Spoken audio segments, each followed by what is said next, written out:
So your kids have grown and your nest is empty. But wait, suddenly there is a sound of the new pitter-pat of feet in your house. What has changed since you raised your children? Caring for your grandchildren tonight on Call with the Prairie Doc.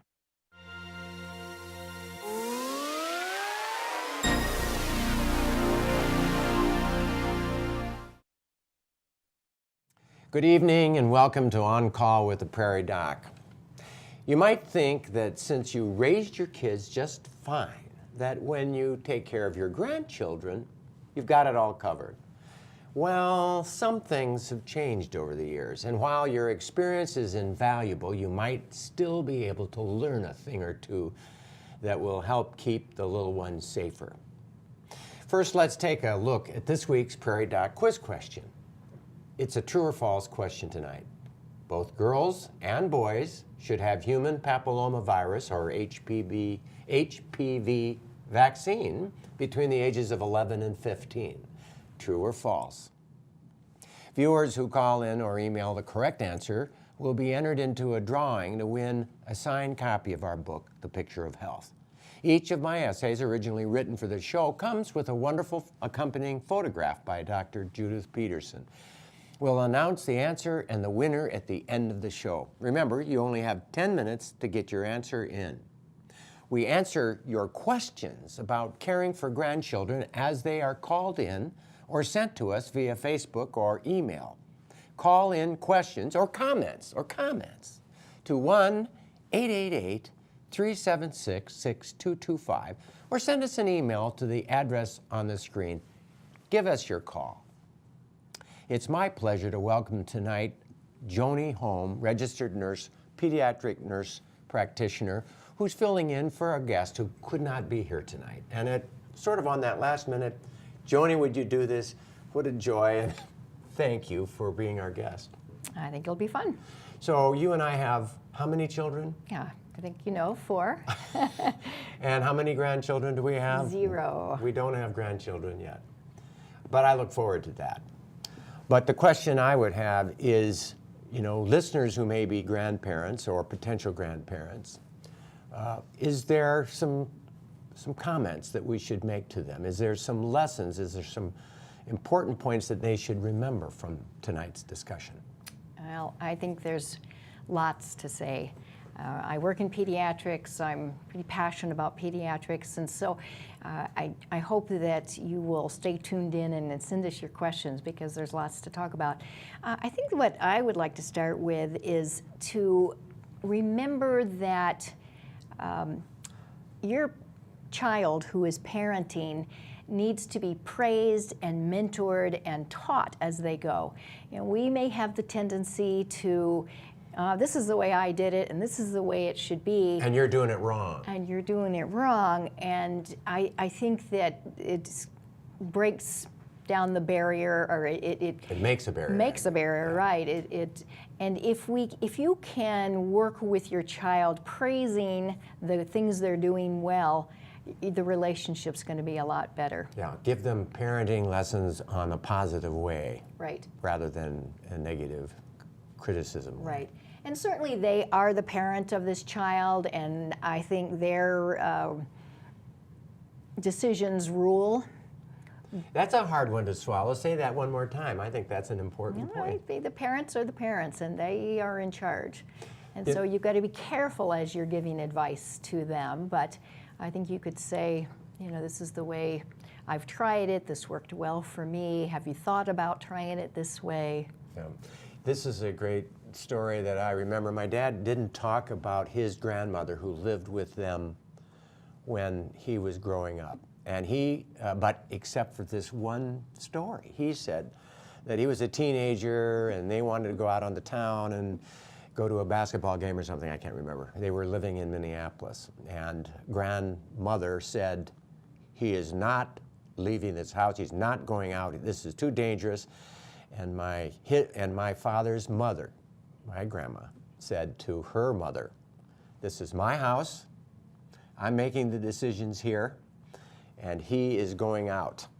And your parents weren't there at the time, so they weren't in the decision. It was between the grandmother and the great-grandmother. Yes, And so, I mean, it was one of those things about how much he appreciated his mother holding her own and saying, Grandma, I'm the one in charge. I'm in charge, yeah. And I think that's what we have to allow. The parents are in charge, grandparents are the advisors, the friendly advisors, unless the parents leave, and then the grandparents are taking care of the kids, and then they're all yours. I think one of the important things that fits exactly in this line is that parents grandparents are one step removed. So if a baby is upset, parents have a tendency to get kind of excited and worried, whereas grandparents can give them that reassurance. You know, sometimes, well, all the time, often babies feed on anxiety that parents have. So if a grandparent, if a friend, if an aunt or an uncle, really anyone can step in and show that parent how to calm the baby, how to act calm, and the baby reads that. The baby calms down because the person holding them is calm. How important is that calm issue of a parent? You know, I can remember when I was working in the emergency room at Brookings Hospital, coming in, you know, all night long as parents would bring in their child to the emergency room because it's the only place, and they were panicking and they were anxious, and the kid was really okay. But the parent didn't know what to do and was frightened for the health of their child, and they came in. I think it's extremely important. And one of the lessons that I try to convey to parents, and this fits with grandparents as well, is to assess the baby.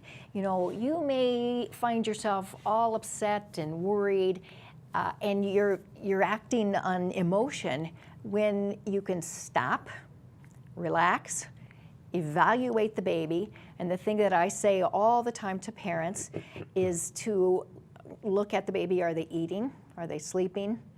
And are they breathing okay? Those are really important assessments. And wetting their diaper. Wetting the diaper. So many times parents get upset because of a child's cough, and I get it. It's worrisome and you don't like it. But are they eating? Are they sleeping? Are they breathing okay? Are they breathing? Are they, despite that cough, are they still breathing okay? So looking at all of those things. And what do you do for a child who has that horrible cough, but they're eating, they're drinking, they're sleeping? Oftentimes not much. You know, there are a lot of other issues to look at. You want to look at their temperature. You want to, you know, if they're unconsolable and they're crying, then I think you want to look at them. You know, it could be an ear infection or something where they're not getting that relief. But many times it's more of often it's more of a worried parent, and the baby is actually okay. So take a step back, parents, and as a grandparent, help your child, your adult child, to take a step back. Help them assess. What happens when you bring them in is more often than not, they get an antibiotic. Not always. I'm afraid of antibiotics, and I think we've overdone it with our kids. But you know, I don't provide care for kids, but you do. What is your comment about when do you decide to use an antibiotic? Well, it depends on the child as far as you know what you're seeing on the exam. I don't treat a sore throat unless I have a positive strep. Ears you treat from what they look like, but otherwise, if I have a baby that I don't, or a young child, and I'm unsure, I do a little further testing. I look at a white count. So it isn't just a pop them on an antibiotic. It's assessing the whole thing. And often it's important just to give that reassurance and have the child come back. You know, if I may not have the answer, and we may say this, you know, it looks like a virus, give it some time. Let's look at them again tomorrow if you're still concerned. Many times the child is better by the next day. Yeah, I think that's a wonderful way of doing it. This is your show. We love your questions. 1-888-376-6225, and we have a question coming in already. Thank you. A man from Millbank asks, what is an appropriate amount of screen time for a child? Should I try to limit the time they spend on phones or tablets? I love that question. That's a great question. Screen time. It's a great question. There isn't one answer on exactly how long. I think across the board, people in pediatrics are leery of screen time and would agree with I'm assuming this might be a grandpa calling, that we do need to limit it. Otherwise, the kid will just sit in front of the computer all day long. Now, we heard, Rick and I were traveling recently, and we heard this wonderful conversation about screen time, and two things came up that you'll remember as I talk about them. One was budgeting the amount of time, and the caller in this case of this radio show said they plug their two daughters' iPads in on Sundays and charge them, and they have only one charge for the week.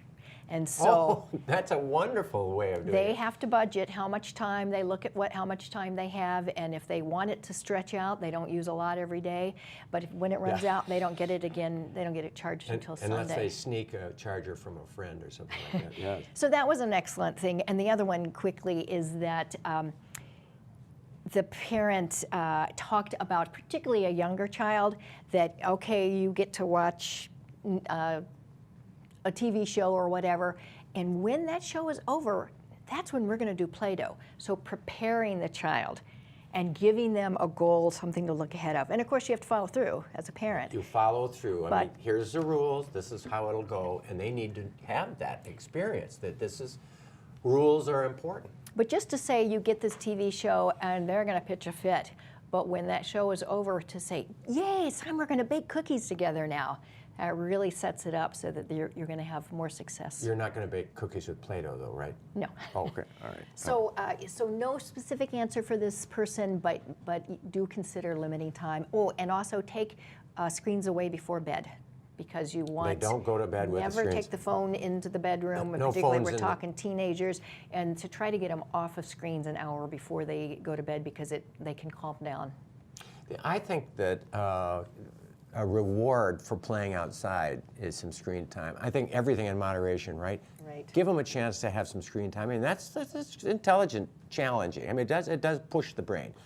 But the outside activity, the physical activity, it's so hard that our kids are just sitting. I mean, and we don't know why there's an epidemic of obesity in America, but there is. Well, and I think that lack of activity is one of the things. It's definitely one of the things.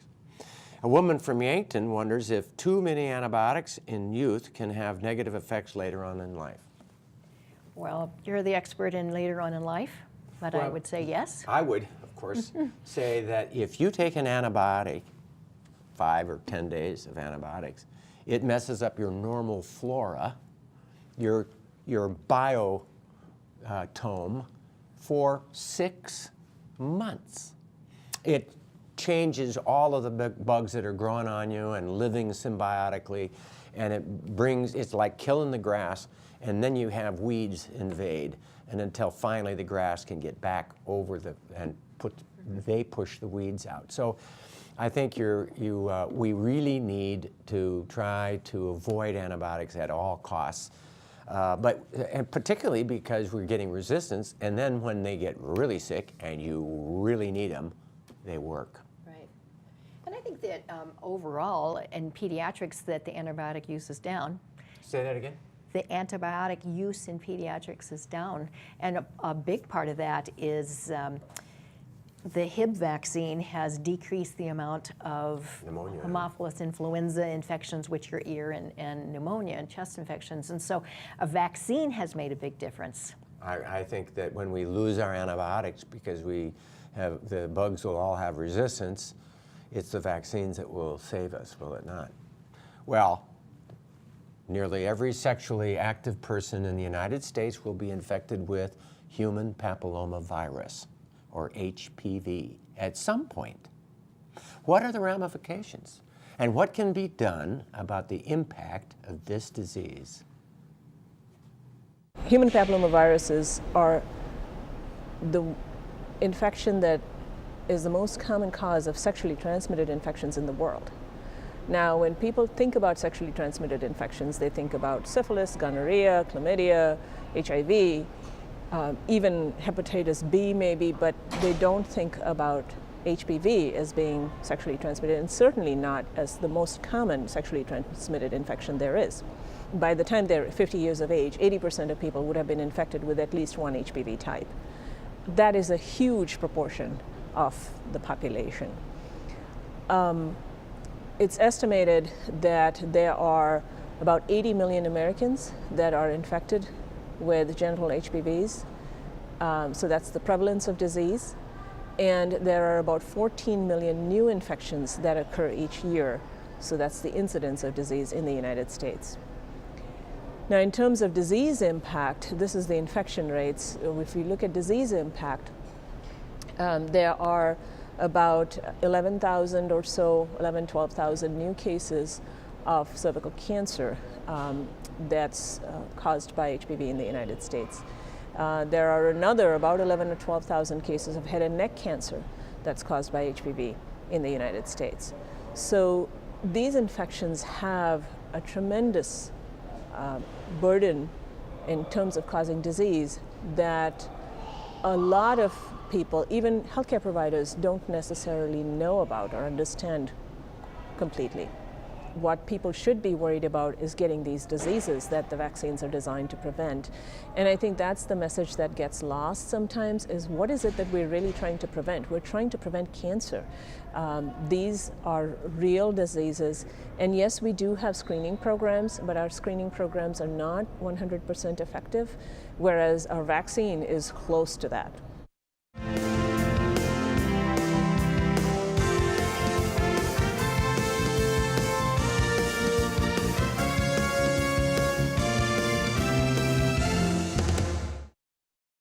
This is your show. Your questions are key to our show discussion, so please call in your questions about caring for grandchildren or make a comment about to 1-888-376-6225 or send us an email to ask@prairiedoc.org. So Dr. Chatterjee is so wonderful. And she was making the point that there are thousands of cancers that could be prevented if people had this vaccine. Right. Why are people so resistant to taking the vaccine? I think that, well, it's a little bit newer, so for that reason, you want to wait, or often people will say they want to make sure it's tested. CDC would not let it out if it wasn't safe. But I think the other factor is that it's a vaccine that prevents sexually transmitted diseases, and the parent is saying, "No, that's not my child." And they'll never have sex, you know. Well, and that's not the point. We're not saying your child is sexually active. It's when kindergartners, and now we have a lot of vaccines at age 11, when those children get their vaccines, they are not saying, well, tell me exactly, what does a DTaP mean? So just give them their HPV. You don't have to get into a big discussion about what it's for. You're preventing cancer. You're preventing a lot of problems, so do what is safe for your child and go ahead and get it. Get the vaccine. I think that's it. And it is more convenient now because we have, at 11, children are getting a meningitis shot and a Tdap, it's an update of their tetanus and pertussis, and so it's a logical time for kids to be in and just get that HPV at the same time. So pneumonia vaccine that I've been giving to adults, who are 60 or 65 and older. Now we have 2 of them to help prevent the pneumonia that they could have from pneumococcus and other kinds of pneumonia. They say that it isn't, if every adult 65 and older has that vaccine, it isn't that vaccine. It's the childhood pneumonia vaccine. Prevnar, that prevents the little kids from having the snotty infection and the grandparents holding them in their arms and then getting the pneumonia from the kids. The pneumonia is being prevented by the little kids. Children. The pneumonia in the adults and the old people is being prevented by the kids' vaccine. I remember, in talking with you about patients with pneumonia and how sick and they're in the hospital, and with children, they generally are not that sick. They pop right back. Yeah. And so preventing them from getting it and then preventing their grandparents from getting it is incredible. Yeah. So get those vaccines. Huge point. A woman from Brandon says a teenager is taking minocycline at 100 milligrams a day for acne. How long should they be on that antibiotic, and what are the health risks from it? That's a great question. That's a very interesting medication and is used often on a very long-term basis. For acne. For acne. But I have known 2 cases, and granted 2 cases is not a huge number, but I have seen 2 cases where children have had body aches and systemic side effects from that medication. And I did not know about that until I learned from, hearing about it from a patient. So Wow. It's something to be cautious of. Minocycline is like tetracycline or doxycycline. And boy, I prescribed a ton of it in my life. I've been Mr. Don't give them antibiotics. But at the same time, what happens is you have severe acne conglobata and all these horrible cysts and so on and so forth. I think it's worth the risk in those cases because it does make a huge difference. So I think there's a time for it. Is there a long-term problem? And actually that was the other question about what about the antibiotics years later? And I think that it doesn't change what will happen years later, but it does take takes your normal flora out for 6 months. And it messes up the resistance for the whole world, for a long, long time. But you're saying that we can't actually see a line between antibiotics as a child making a difference in an adulthood. Right. I don't sense that it will change a person forever. Right. Okay. And then the tetracycline, minocycline for acne, there's a time to do it. Certainly, if you have questions, you see a dermatologist. That's their whole background, and if they are in agreement among the length of times, there are other medications. There's topical. There's a variety. Try the non-systemic antibiotic first. I think that's the thing. You mean the topical? And yeah, the topicals. And I do also think that part of the reason we have so much acne is that we wipe out our normal flora again by excessive cleaning. I think if we just washed our face with water, and if there's smudges and dirt that's obvious, okay, you can do that, and you can do cleansing that's careful, and I think using a cream as a cleanser is a good idea. So if you can go that route and not be so aggressive with soap, we won't have all of the problems of the acne, because it's a problem of your normal flora, actually. We have a question. A 2.5-year-old has several stuffed animals in his crib, but is not supposed to have blankets. How old should a child be before a blanket is no longer a concern for suffocation? Are stuffed animals a concern? And let's just talk about this sudden infant death issue. How old are children at risk for sudden infant death? Usually not after 6 months of age. There's a rare time, and there have been cases of children just a little bit older, but not in a 2-year-old. Okay, so 2.5, you can have stuffed animals and blankets and pillows and no problem. If the problem, although we don't have every answer with sudden infant death syndrome or SIDS, but what it appears to be from studies is that babies who aren't able to lift their head off of the bed and to get their head out of covers, and so they breathe and they rebreathe their carbon dioxide, and that slows down or inhibits them from breathing, and they have this problem. And so we certainly want babies to be on their back, infants to be on their back, sleeping without stuffed animals, blankets, bumper pads. But by the time they're rolling over, which is 6 months or so, they're pretty safe. They're going to roll over and they're going to get their head up. So I would not think that a 2.5-year-old would really need to be restricted. Unless there's a problem. Maybe they have a developmental problem and Right. they can't get their head, or they don't roll over. Those are another issues. Exactly. Well, our First Lady has made a huge effort to try to educate the public about proper sleeping. And Right. what's her main theme? Linda Dugard. It's called Back to Sleep, and she talks about having safe cribs. Porta cribs are great if you are particularly grandparents, when you're not going to have a full crib in your house. The porta cribs are safe. You want a tight mattress, tight sheets, nothing extra in the crib. And the porta crib, of course, is just one level, but in a regular crib, you want to be at a low level so the child, as they get bigger, can't crawl out over And then fall. the railing. Fall a long distance. Right. So as long as we're talking about state health department issues and Linda Dugard's effort, I got an email today out of the blue from Mary Carpenter, a physician from West River and a dear friend. And she said, I'm sitting in this meeting with the Department of Social Services and the State Health Department, and they're saying we should make a huge effort to try to educate the people about the value of regular well visits for kids every year. Now, what is your recommendation about that?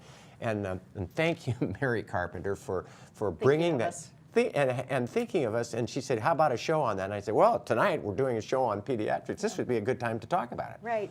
I totally agree. You know, we do well visits with newborns, and that's what people think of when they think of their well visits, the 2, 4, 6, 9, 12, 15, and 2 year. Those are 18 and 2 year. Those are very standard times for well visits, and we really want to look at the baby's growth and development at those times. In the past, it kind of stopped at that point at 2. Well, now they would come in at 2, and that's the last visit, and they're gone. Yeah, from then on, until it's just acute care visits. Their football physical. Well, or acute care, they come in, but to have a physical where we do growth and development, and plot them on a chart, and look at all psychological those. health, behavior thing, education of parenting. Right. And so we have a lot of questions that we go over with children about gun safety, about a variety of things that we wouldn't necessarily talk about at an acute care visit.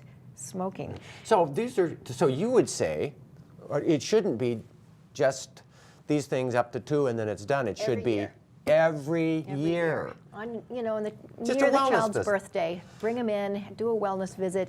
It's a great time for parents to bring up questions. It's a great time as children are hitting adolescence to ask if they have questions. Would you like your parents to step out of the room, and would you like to talk to me about your changing body? So it allows the child a time to talk.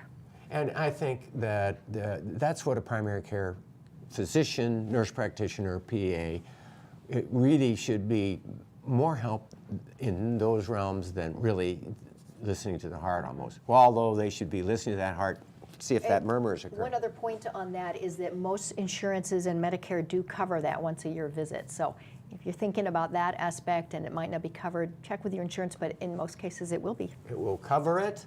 Do it once a year, right on up. Vaccines are the best way to protect against disease in children, but there are still those who are leery of vaccinations. Changing the order, timing, and types of vaccines is not necessarily a recipe for success. In the last 5 to 10 years, there's been some books that have been published that have pushed for vaccine schedules that aren't recommended by the Centers for Disease Control or the American Academy of Pediatrics. A lot of parents have latched on to these alternative vaccine schedules as a way to maybe give fewer shots in a visit and so forth. But several studies have come out that have shown that in the long term, kids are unimmunized or underimmunized as a result of having these alternative vaccine schedules. They're not tested and really not the best way to go. You ask me why there is a link or a rise in autism, and we don't know why that is. There's several theories out there, but we don't have a firm explanation for why there is this rise in autism.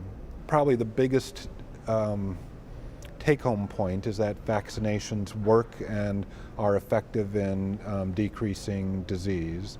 They're probably the biggest weapon that we have in decreasing infectious disease in children.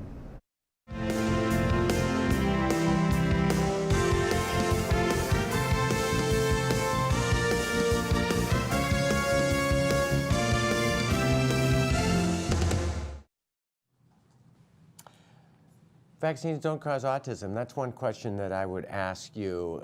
How sure are you of this? I mean, why is there all this suspicion that autism is a result of vaccinations, and how sure are we of that it doesn't? I'd say 100% sure that it does not cause it. It was one of those It was a poor study one study that was done poorly, and it was proven to be a poor study, but it gained traction.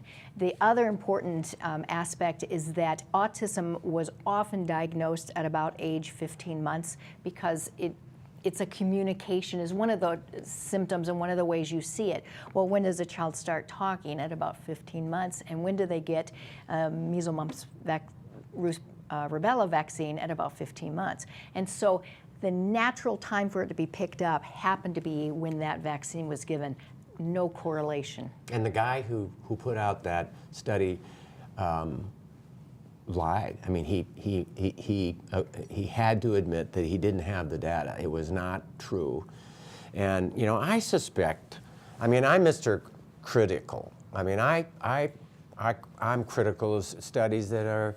I'm looking hard at things. I'm suspicious of people who have ulterior motives and so on and so forth. And if there's a possibility, I'm there to jump on that this is hogwash.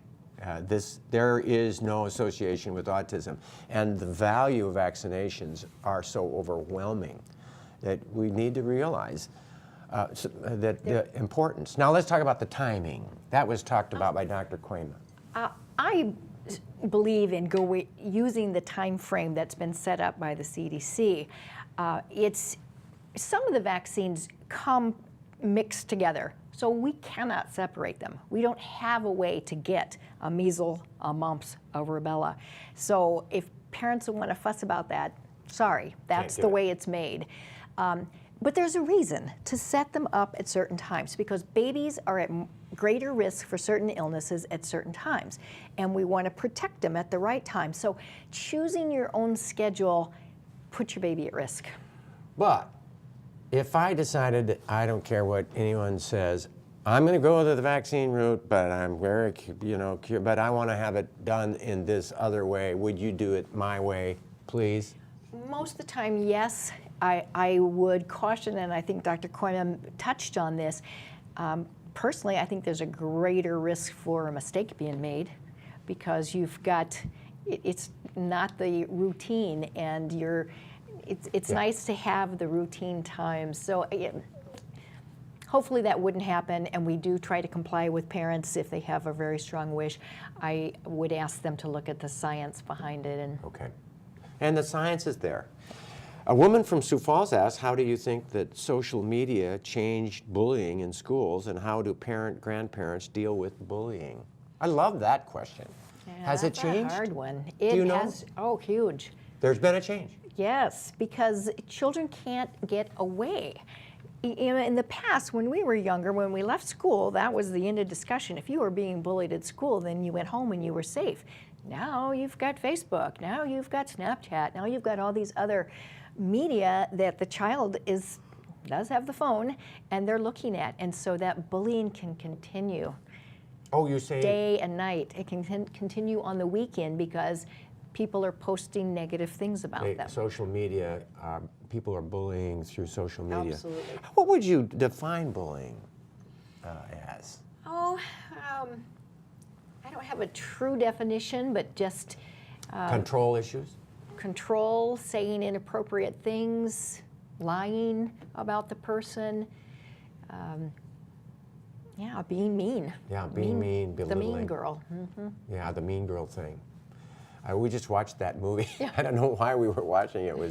I think it was on a channel and nothing else was on. We watched Mean Girls. Yeah. And not that it's just girls, boys bully as well, but Or maybe even more. I don't know. Physically. I remember being bullied and just fighting as hard as I could back. And that's the way it goes. that isn't the way a girl would handle it. No. But I will say this, that it's going to always be there. I think our best defense is to teach our children. Confidence, to be strong, to ignore. Ignore some of this crap. You don't But need it it. is more difficult when they have social media and that message comes home. So you would say that social media has changed bullying, and Made it now worse. it's worse. Have we been able to do anything about it? I mean, I know that people are talking about bullying. There's bullying sessions, there's bullying concentration at high schools. I was thinking that's what she was saying, that we've improved on bullying. It's worse. I think it's worse. So it's building the confidence with your child.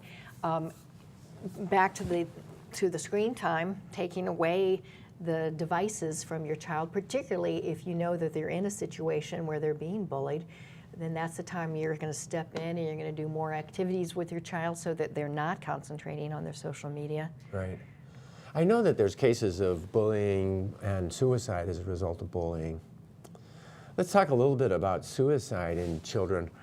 I know, as I've looked into this at great length, that it's more along the lines of nobody had any clue, including the person who committed suicide, and they just went, well, it's not worth it, and they, out of the blue, do this. What's your response?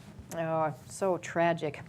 And that's where, personally, I think that we need to do gun education. Gun is the most toxic of very the lethal method. And so parents and grandparents, lock your guns. You may think your child is fine and something goes wrong and they choose to get that gun out. So having it locked, having a weapon away from bullets away from a gun, so that it makes it more difficult. And seek help if your child, if you're worried about them. The old adage that you don't want to talk about suicide because it'll bring it on is certainly wrong. And we've talked about that many times on the air. So if you have concerns about your child, take them to their family practitioner. Talk to them yourself and ask directly if they are considering hurting themselves. I also think that teenage years or young years are such a time when we are beginning to self-doubt, that we look hard at ourselves and go, self-deprecate. I'm a lousy person. Well at this. Everybody's telling me that I'm a bad person. My skin is worse. I'm ugly. And I think anything we can do to fill up their well. Find the things that they do well or they're learning to do and help them with that and then praise the crap out of them. I mean, honestly. Honestly, on the things that you can. Find the positive. You know, one thing, this is a little branch, but you hear parents with toddlers, and when toddlers are in that stage where they're into everything, and all you hear the parents say is, no, no, no, because they're warning them. Yeah. Turn it around. Hey, come here and let's do this. This will be fun. Instead of that constant no, so they're not hearing that all the time. And our teenagers don't want to hear no all the time either. No. So finding something you can praise them on. But some people would say that if we love our children unconditionally, but we don't give them discipline, we don't give them rules with which to play, or we overpraise them and we never give them the truth either, that it's harmful. That's and that these kids become abusive because they don't know how to take criticism. We didn't say not give criticism. That's important, and you need to discipline. But when you can praise the positive, nice job. Boy, I appreciate that you emptied that dishwasher when I didn't ask you to. Are they going to maybe do it next time because they felt good about themselves? Yes. A man from Sioux Falls would like to know your thoughts on letting the child pick the menus that you cook. Oh, I've never heard that thought. I love that idea. That's a great idea. There's a lot of information that talks about children eating better if they are included in the preparation. So not only choosing what they eat, but helping to prepare. You don't want to try that cauliflower or that Brussels sprout, but if you've helped prepare it, then maybe you're more likely to taste it. And that would prepare them for adulthood. Right. That adult would have to be cautious. You wouldn't want the meal to be Hamburgers, pancakes and... Pancakes every day. Yeah, but if everything in moderation, There's a time for pancakes. Yeah. Oh, I remember reading a magazine that talked about April Fool's Day. We just passed it, but getting dinner ready, and all of a sudden you bring it to the table and it's all silly foods and surprises the children that they're going to have pancakes and they're going to have fun things. And why not? It's not going to hurt them. It's joyful. A variety is what we need to give our children to eat. Although at our house, we always ate perfectly balanced diets. And it's true. We got fruits and we got vegetables You should tell them about our game. Okay, you tell them. We had a game with our children where we would have them rank their food on a 1 to 10 scale. 10 being really good quality food. 10 is broccoli. Yeah. Broccoli, you know. And you know what's a 0? French fries. Donuts. Oh, donuts were a 0. Wait, or -2, you know what I mean? And so it was kind of fun, and they did learn from it because you did it when they were little, and they're like, what, you know? Where are we on the scale of quality? And I think if you look at the right things to eat, and I think that's an important thing for grandparents to think about when they're feeding their children, you know, a variety. And they don't, I don't know, I was forced to eat Brussels sprouts. The dog didn't like the Brussels sprouts either. I mean, I learned that. So the point is, there's a time when, you know, if they won't eat it, they won't eat it, because their taste buds are different than you are when you're an adult. But I think we can come to conclusions, certain foods that are really good and worth doing. And introducing them early so that children can experiment, and if they don't like it the first time, try it again later. You know, a red pepper they might really like the next time they try it. Right. So we're talking eating. Let's talk about the foods that are dangerous to children, or at least babies. You and I were talking about grapes, cutting the grapes in half, and hot dogs. Tell us about this. Anything that's coin-shaped can block the airway.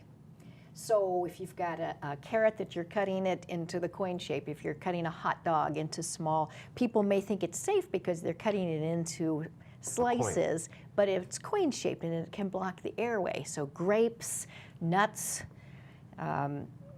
anything that's hard like uncooked carrots or broccoli. So you're not saying cut the grape in half and then it's safe? Cut it in half lengthwise or in quarters.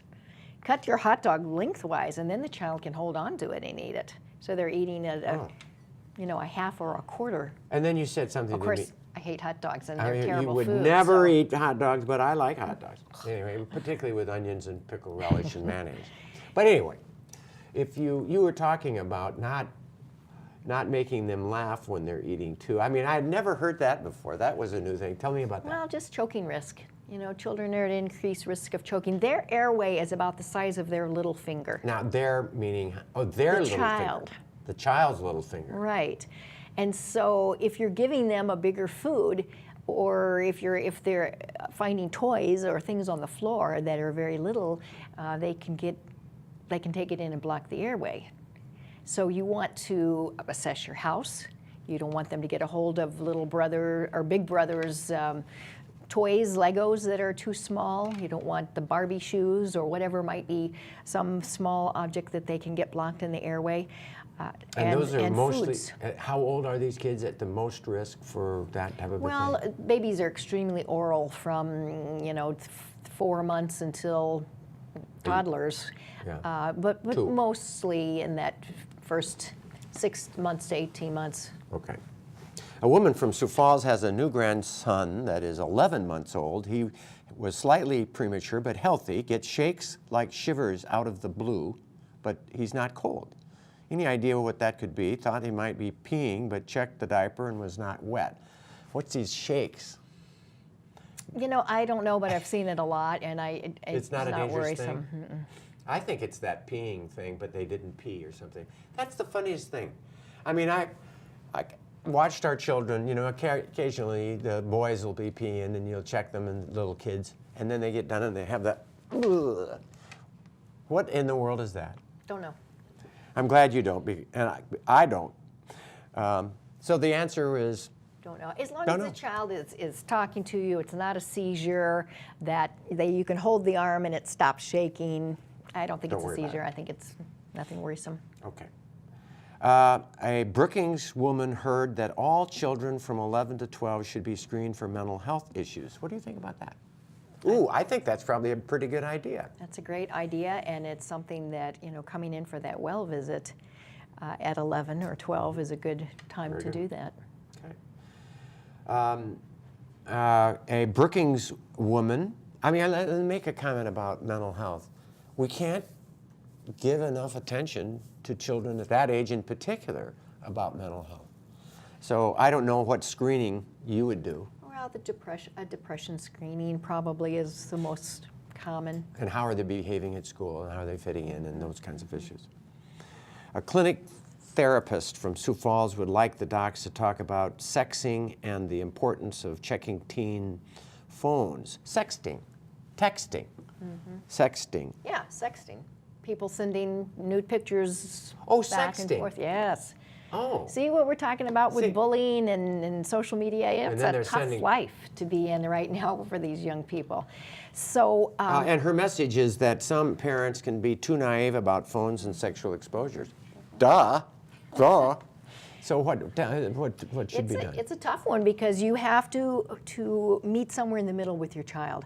I think children need some independence, and I think they need some autonomy, but at the same time, there are risks, and I think you need to be talking to your children about Aware what's of it. appropriate and what isn't appropriate. One last question. A Brookings woman would like to know how educators can coordinate with medical providers and what should they be aware of. The importance of interacting with educators and social services and medical providers, and we've got about 20, 30 seconds.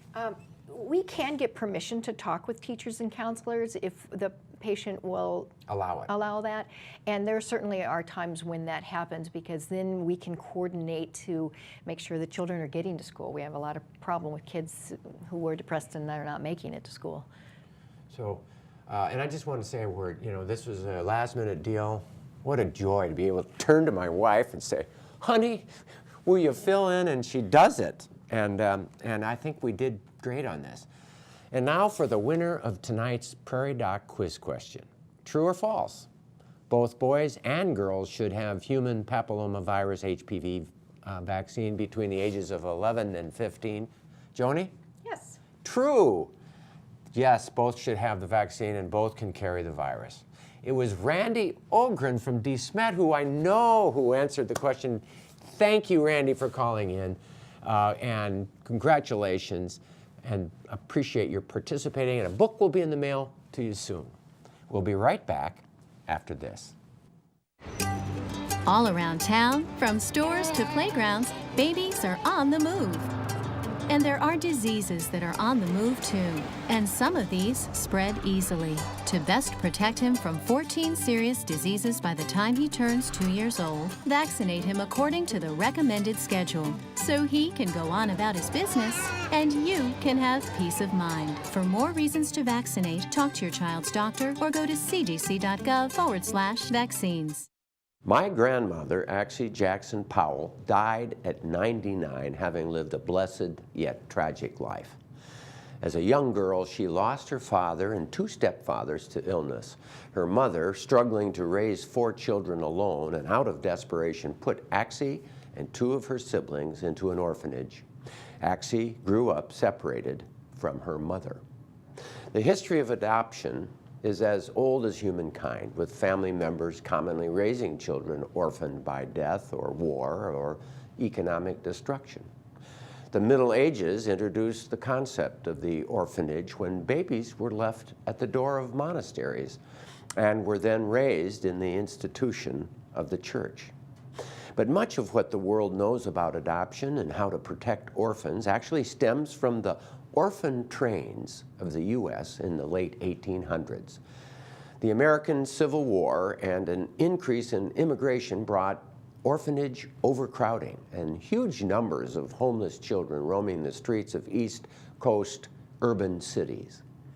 A group of religious leaders spearheaded a solution by shipping orphan children on trains to the rural West.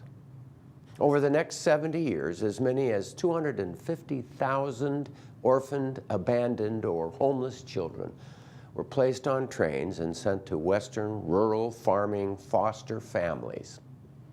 It was the largest mass relocation of children to ever occur and helped establish the foster care system in America. While many lost children were introduced into families where discipline and love gave them a chance for a reasonable life, some of these children were indentured and exploited rather than adopted, and were made to become farm laborers and household servants. Because of the orphan train social experiment, laws to protect children from abuse were developed. The best example was the Minnesota adoption law of 1917, which required background checks of families and careful follow-up after placement. This effort to ensure the best interest of the child by encouraging and monitoring foster homes and adoption spread throughout the country, and parentless children went to orphanages only when other options failed. Although this societal responsibility to children spread globally, families in the U.S. presently adopt more children than the rest of the world combined. That said, right now there are 110,000 foster children in the U.S. eligible and waiting to be adopted. And every year, 23,000 children age out of foster care without having found a permanent family. There are plenty of axes out there. The gift of family by fostering or adopting is a win-win proposition.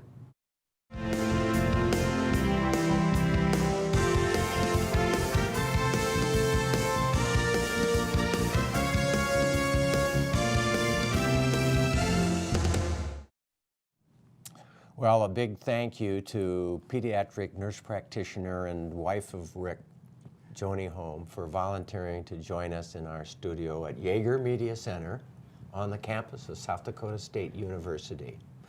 Her experience certainly helped our show and the topic and you. As we approach spring, yes, it will get here someday, it might be a good time to think of an annual checkup. You have probably been somewhat sedentary over the winter, and you want to be ready to get out fishing and golfing and hiking and swimming and whatever activities you enjoy during the warmer months. Check with your medical providers soon and schedule that spring cleaning checkup. Well, that does it for tonight. From all of us here at On Call with the Prairie Doc, until next time, stay healthy out there, people.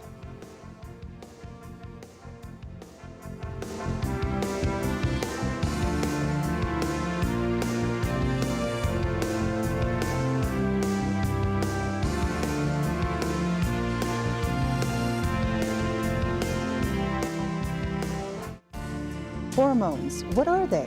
Why do we need them? And how do we take care of them? Problems with hormonal balance. Next time, On Call with the Prairie Doc.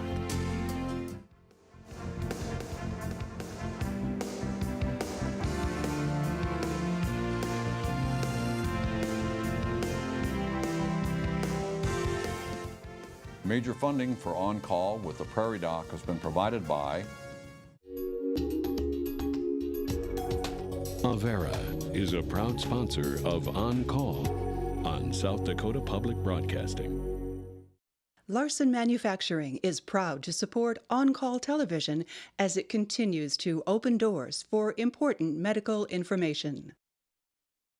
and by the South Dakota Foundation for Medical Care, the Medicare Quality Improvement Organization for South Dakota, and with the ongoing support of these individuals and institutions: Brookings Health System, Ophthalmology Limited, American Academy of Family Physicians Foundation and the South Dakota Academy of Family Physicians, Avera Heart Hospital, Dakota Allergy and Asthma, CoBank, Fishback Financial Corporation, Vance Thompson Vision, Aberdeen District Medical Society, Black Hills Medical Society, 3rd District Medical Society, Brookings, Madison, and Flandreau, Dakota Bank, Orthopedic Institute, Physicians Care, Sanford Clinic Community Service Committee, and Swiftel Communications.